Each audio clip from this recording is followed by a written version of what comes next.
Hello and welcome to the Kocarek YouTube channel. In this video series, we will show you how to most efficiently conceptualize and actualize your very own chatbot project.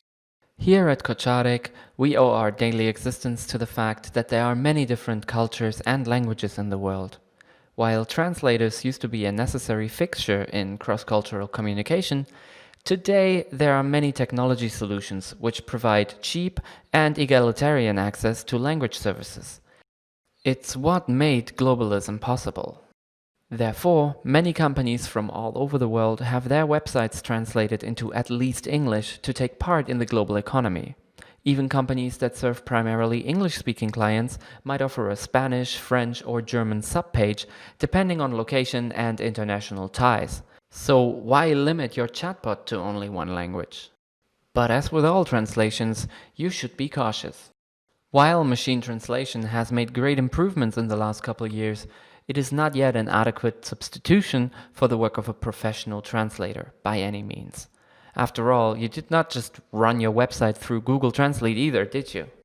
As we mentioned in our video on persona and gender, creating a memorable and fitting persona for your chatbot is incredibly important. To ensure the persona works just as well in a foreign language as it does in the original language, it requires professional localization. We are consciously talking about localization in this context, as opposed to translation, as the latter does not really fit the bill. While the bot's replies, which were crafted by our conversation designers, should very much be translated, many other pieces of content like the training data for the intent recognition, as well as entities and parameter lists, should be carefully expanded to include terminology from the new language. Native speakers are invaluable for this. To ensure you have enough synonyms and alternative rephrasings in your dataset, the existing material from language A should not just be translated to language B. Instead, on the basis of the content from language A, the translator should come up with as many fitting equivalents in language B. This naturally requires a lot more creativity and labor compared to the standard translation. Afterwards, you should also do a consistency and quality pass over everything. Here at Kocarek, we work in accordance to the international norm ISO 17100 for translation services. That means after each translation follows also a revision.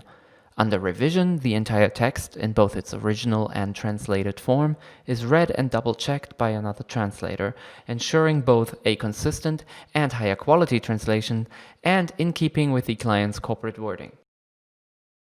The gender of your bot is also a key piece of information that translators might need to know. While in languages like English, you do not verbalize your own or your conversation partner's gender while using the first and second person grammatical forms, some foreign languages might require you to. Another reason to not trust machine translation when it comes to the outward perception of your brand. Also, be aware that many languages have an informal and one or multiple formal grammatical forms of address. Using the incorrect grammatical form might at best undermine your bot's persona, or at worst come off as rude and insulting. If you would like to work with a reliable partner when conceptualizing and/or localizing your very own chatbot, we here at Kocarek are, of course, happy to help you in any way we know how. Contact us at any time and tell us about your business case. Don't forget to subscribe to the channel to be informed when new videos and tutorials about chatbots, language and localization are uploaded.